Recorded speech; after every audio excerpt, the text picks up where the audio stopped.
In the last class, we were discussing about matter and its classification. Today, we are going to discuss next topic, that is physical and chemical change. First of all, I want to tell you what is the difference between elements and compounds. Elements are only made up of single type of atom. अब अगर मैं बात करूं elements की भी, तो उसमें protons, electrons और न्यूट्रॉन्स का कुछ भी लेना देना नहीं है. आपको इतना डीप नहीं जाना है. आपको सिर्फ ये पता होना चाहिए कि जो हाइड्रोजन है H2 gas, oxygen gas, N2 gas, इनके अंदर सिर्फ हाइड्रोजन एटम है, इसके अंदर सिर्फ ऑक्सीजन एटम है, इसके अंदर सिर्फ नाइट्रोजन है. लेकिन अगर मैं बात करूं वाटर की, तो वाटर के केस में हमारे पास दो अलग अलग एलिमेंट हैं. अगर दो अलग अलग एलिमेंट एक दूसरे के साथ fix ratio by mass combine करते हैं ना प्यारे बच्चों, तो वो कहलाता है कंपाउंड. अगर सेम टाइप के एलिमेंट हैं तो उसे हम कहते हैं एलिमेंट्स. ठीक है, अगर सेम टाइप के एटम है, अगर सेम टाइप के एटम है तो वो एलिमेंट्स कहलाता है. अगर एक से ज्यादा टाइप के एटम है जिसमें इसमें हाइड्रोजन भी है और ऑक्सीजन भी है, इसीलिए ये क्या कहलाता है, कंपाउंड कहलाता है. और कंपाउंड में आपको बॉन्डिंग कौन सी है, क्या चीजें हैं, वो चीजें मेंशन नहीं करनी है. Okay, so today's topic of discussion is physical change and chemical change. Physical और chemical change क्या होता है प्यारे बच्चों? तो physical change और chemical change. Okay, तो भाई इस चीज को समझे, physical और chemical change में क्या डिफरेंस है. बहुत ही सिंपल एग्जांपल हम लेते हैं. अगर हम आइस को फ्रीजर से निकाल के बाहर रख देते हैं तो आइस मेल्ट हो जाती है. अभी आइस हमारे पास किस में चेंज हो जाती है, आइस चेंजेस इनटू वाटर. ठीक है, अगर मैं वाटर को हीट करता हूं तो वाटर किस में चेंज हो जाता है, अभी वेपर में चेंज हो जाता है. वाटर और वेपर्स बन जाते हैं. अब जिस केस में हमारे पास सिर्फ क्या चेंज हो रहा हो, शेप, साइज या फिर अपीयरेंस चेंज हो रही हो, उसको हम बोलते हैं फिजिकल चेंज. अगर हमारे पास क्या बदल रहा हो, शेप, साइज या फिर अपीयरेंस अगर बदल रही हो, तो वो कहलाता है फिजिकल चेंज. और केमिकल चेंज होने के लिए जो सबसे इंपॉर्टेंट चीज है वो है केमिकल कंपोजिशन. अब अगर मैं बात करूं भाई आइस की, तो आइस हमारे पास फॉर्मूला क्या रहता है, H2O. वाटर की बात करूं तो फॉर्मूला क्या रहता है, H2O. वेपर की बात करूं तो भी फॉर्मूला क्या रहता है, H2O. तो जिस केस में केमिकल कंपोजिशन सेम रहे, केमिकल कंपोजिशन चेंज ना हो, वो हमारे पास कौन सा चेंज कहलाता है, physical change. In which there is no change in chemical composition. अगर केमिकल कंपोजिशन ना बदले तो वो हमारे पास क्या कहलाता है प्यारे बच्चों, वो हमारे पास कहलाता है फिजिकल चेंज.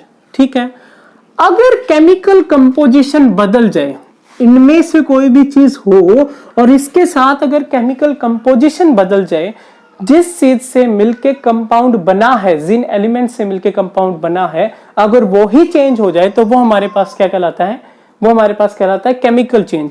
जैसे मिल्क का कर्ड में चेंज होना, भी मिल्क चेंजेस इनटू कर्ड, ये केमिकल चेंज क्यों है, ये केमिकल चेंज इसलिए है क्योंकि मिल्क के अंदर हमारे पास एक शुगर होता है लैक्टोज, जिसको लैक्टोबैसिलस बैक्टीरिया चेंज कर देता है किसी और कंपाउंड में. तो इसीलिए हमारे पास ये क्या है, ये milk to curd chemical change है भी. क्यों, क्योंकि इसके अंदर क्या बदल जाती है, इसके अंदर कंपोजिशन चेंज हो जाती है. There is a change in composition. अगर कंपोजिशन बदल जाए तो वो हमारे पास क्या कहलाता है प्यारे बच्चों, केमिकल चेंज कहलाता है. अगर मैं बात करूं मिल्क टू कर्ड हो गया, अगर मैं बात करूं भाई आयरन के ऊपर रस्टिंग, आयरन की जो रस्टिंग है उसमें आयरन का जो फॉर्मूला है भाई वो Fe होता है और वो Fe2O3 में चेंज हो जाता है. ये भी कैसा चेंज है प्यारे बच्चों, ये भी केमिकल चेंज है भी. अगर मैं बात करूं बर्निंग ऑफ वुड की, जिसमें हमारे पास वुड बर्न होती है भाई, वो भी हमारे पास क्या है, वो भी केमिकल चेंज है. क्योंकि वुड हमारे पास एस में चेंज हो जाती है, अभी राख में चेंज हो जाती है. इसको भी हम केमिकल चेंज बोलते हैं, क्योंकि कोई एक नया कंपाउंड हमारे पास बनता है जिससे केमिकल कंपोजिशन बदल जाती है. उसको हम क्या बोलते हैं प्यारे बच्चों, केमिकल चेंज बोलते हैं. तो ये हमारे पास बात हुई फिजिकल एंड केमिकल चेंज। आज आप लोगों ने मिनिमम 5 फिजिकल चेंजेस और केमिकल चेंजेस लिख के लाने हैं, ठीक है, ताकि आपको ज्यादा बेटर अंडरस्टैंडिंग हो कि फिजिकल और केमिकल चेंज क्या होता है। ठीक है भाई, नेक्स्ट हमारे पास जो टॉपिक है प्यारे बच्चों वो है सॉल्यूशन। अब सॉल्यूशन क्या होता है भाई? सॉल्यूशन हमारे पास होता है एक होमोजीनियस मिक्सचर। मैंने आप लोगों को बताया था कि भाई होमोजीनियस मिक्सचर क्या होता है। Homogeneous mixture I think most of you have understood. Homogeneous mixture होता है जिस टाइम हम दो चीजों को मिक्स करें और उन दो चीजों को मिक्स करने से हमारे पास कंपोजिशन सेम आए through out the solution, uniform composition आए और एक सिंगल फेज बने, तो वो हमारे पास कैसा मिक्सचर होता है भाई? वो हमारे पास होता है होमोजीनियस मिक्सचर। तो भाई हमारे पास सबसे इंपॉर्टेंट चीज है सॉल्यूशन होने के लिए कि वो कैसा मिक्सचर हो? होमोजीनियस मिक्सचर हो। तो एक होमोजीनियस मिक्सचर किसका? दो कंपोनेंट का। A homogeneous mixture of two components, दो कंपोनेंट्स का homogeneous mixture which are non reacting. और जो दो कंपोनेंट है ना भाई, वो दो कंपोनेंट एक दूसरे के साथ रिएक्ट नहीं करने चाहिए। A homogeneous mixture of two components which are non reacting is known as solution. Example क्या रहेगा प्यारे बच्चों? इसमें एग्जाम्पल रहेगा साल्ट प्लस वाटर। अगर मैं साल्ट प्लस जितने भी होमोजीनियस मिक्सचर है भाई वो क्या है? सॉल्यूशन है। जैसे air is a homogeneous mixture of gases basically, तो ये हमारे पास क्या रहेगा? सॉल्यूशन रहेगा। अब सॉल्यूशन के अंदर हमारे पास दो चीजें होती है अभी, एक तो होता है सोल्यूट और दूसरा होता है सोलवेंट। तो सॉल्यूशन में दो चीजें कौन कौन सी होती है प्यारे बच्चों? दो कंपोनेंट कौन कौन से होते हैं? Solute and solvent. अब सोल्यूट क्या होता है और सोलवेंट क्या होता है?